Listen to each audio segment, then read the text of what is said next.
안녕하세요. 책 읽는 형제들의 강승우입니다.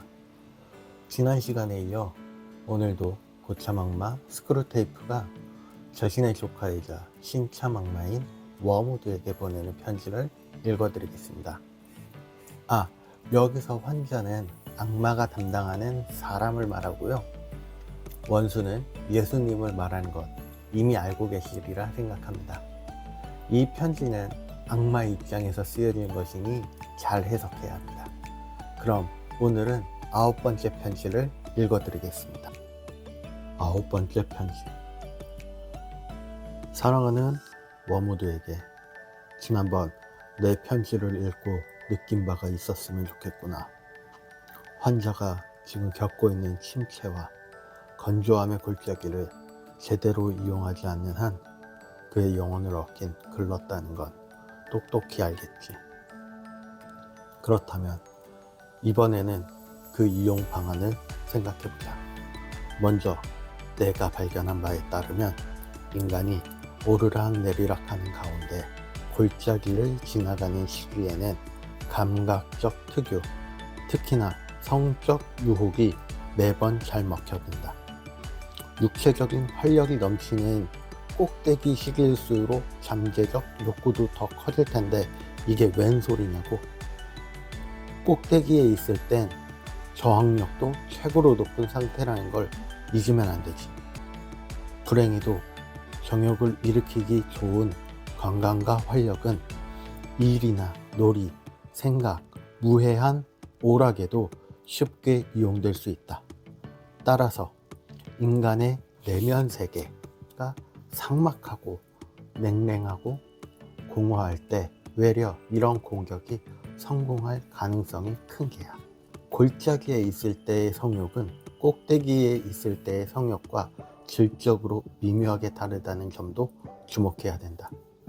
골짜기에 있을 때의 성욕은 인간들이 사랑에 빠졌다고 표현하는 들쩍지근한 현상으로 기울 가능성은 훨씬 적으면서 성독착에 빠질 가능성은 훨씬 크고 종종 성적 욕구를 맥풀리게 만들어버리는 사랑의 부산물, 관대하고 상상력이 넘치며 심지어 영적이기까지 한 그런 부산물에 오연될 가능성은 훨씬 적지. 성욕도 육체의 다른 욕구들과 하등 다를 게 없다.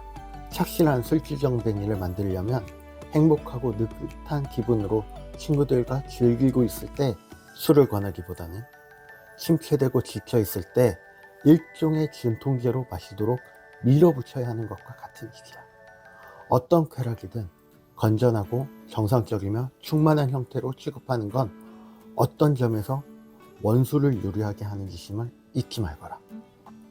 우리가 쾌락을 사용해 수많은 영혼들을 포획해 왔다는 건 나도 안다. 아무리 그렇다 해도 쾌락은 원수의 발명품이지 우리의 발명품이 아니지 않느냐. 원수는 쾌락을 만들었지만 우린 지금껏 수없이 많은 연구를 거듭했음에도 불구하고 단 하나의 쾌락도 만들어내지 못했다. 우리가 할 수 있는 일이라고 해봤자 원수가 만든 쾌락들을 인간이 즐기게 하되 단 원수가 금지한 때에 원수가 금지한 방식과 수준으로 즐기도록 유인하는 게 고작이지. 그래서 우리 악마들은 어떤 쾌락이든 자연스러운 상태에서 멀어지게 함으로써 시극히 부자연스러울 뿐 아니라 처음에 쾌락을 만든 자의 흔적이라고는 눈꼽만큼도 찾아볼 수 없고 즐거움 역시 전혀 느낄 수 없게 만들기 위해 불철주야 애쓰고 있다.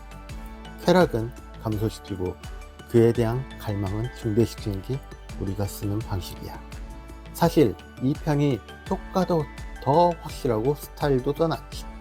인간의 영혼을 손에 넣되 아무 대가도 치르지 않는 것, 이것이야말로 우리 아버지의 마음에 진정한 기쁨을 드리는 일이다.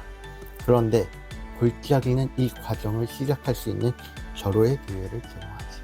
골짜기를 이용해 먹기에 더 좋은 방법도 있다. 이건 골짜기에 관한 환자 자신의 생각을 이용하는 방법인데 늘 그렇듯이 이 작전의 첫 단계 역시 그의 마음속에 지혜가 접근하지 못하도록 막는 것이다. 기복의 법칙에 대해서라면 꿈에도 생각하지 못하게 하는 겁니다. 처음 회심했을 때 경험한 열정은 영원 무궁히 지속될 수 있는 것이고 영원히 지속되어야만 했다고. 지금 경험하고 있는 건조함 역시 그와 똑같이 영원토록 계속될 것이라고 믿게 하라고. 이런 오해를 환자의 머릿속에 잘 고정만 시켜놓으면 그때부터는 다양하게 작전을 진행시킬 수가 있다. 작전 방향은 내 환자가 쉽게 절망하는 비관형이냐, 모든 일이 잘 되리라고 믿는 낙관형이냐에 달려있지.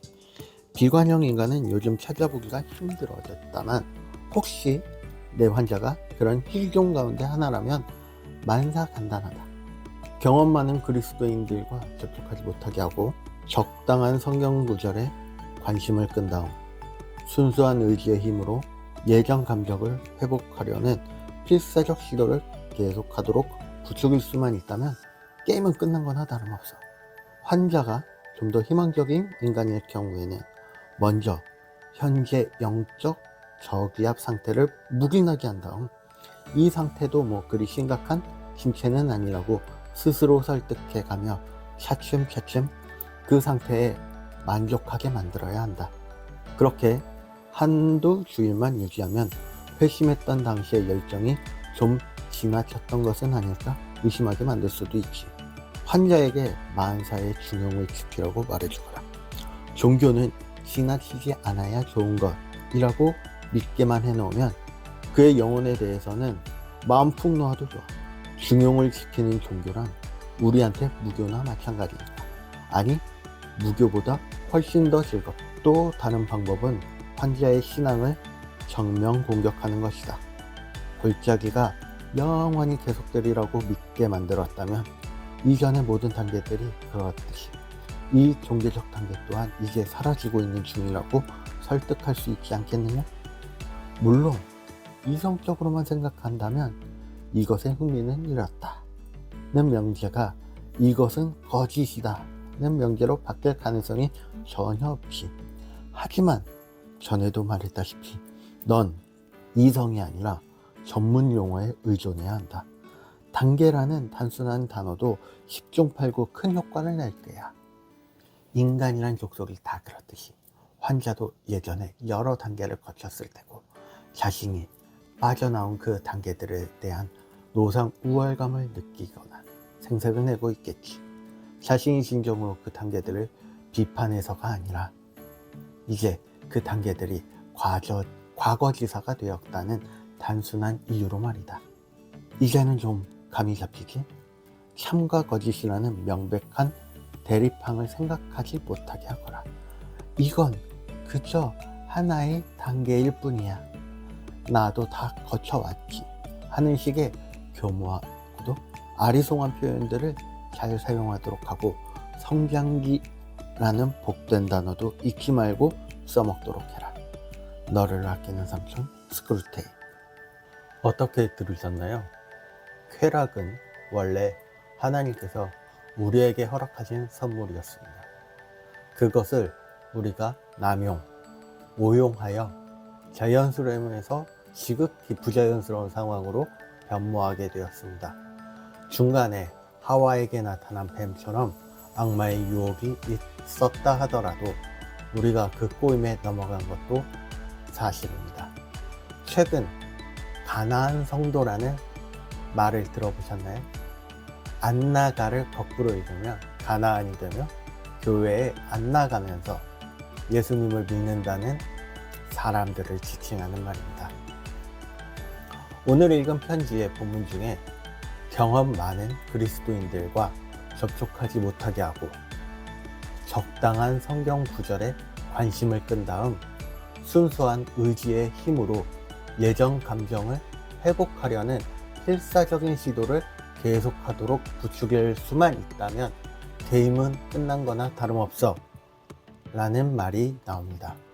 교회에 출석하지 않더라도 하나님을 섬기며 예수님을 믿을 수 있다는 건 악마의 속삭임일 뿐입니다. 세상과 신앙 사이에 중도를 지켜야 하는 것이 세련된 삶이라고 이야기하는 사회, 그 안에서 믿는 자로서의 정체성이 흔들릴 때가 참 많습니다. 주말 근무로 인해 예배 못 나가는 상황이 발생하고 신앙인으로서 믿는 사람으로서의 양심과 회사의 압박 속에 고민하게 되는 상황도 생깁니다. 그때마다 이 글을 떠올려 보았으면 합니다. 악마가 무엇을 원하는지, 또 그들이 어떠한 방법으로 신앙인으로서의 나의 마음을 무너지게 만들고 하나님께 더 나아가지 못하고 피하게 만드는지. 오늘은 31통의 편지 중에 9번째 편지를 읽어드렸고요. 처음 마음 먹은 건 2편으로 마무리하려고 했는데 몇 편의 편지를 더 소개해드리고 싶어 분량을 늘렸습니다. 다음 시간에는 다른 편지로 함께 이야기하겠습니다. 궁금하신 분들은 꼭 읽어보시길 추천드립니다. 구독과 좋아요는 초보 유튜버인 저에게 매우 큰 힘이 됩니다. 지금까지 책 읽는 형제들의 강승호였습니다.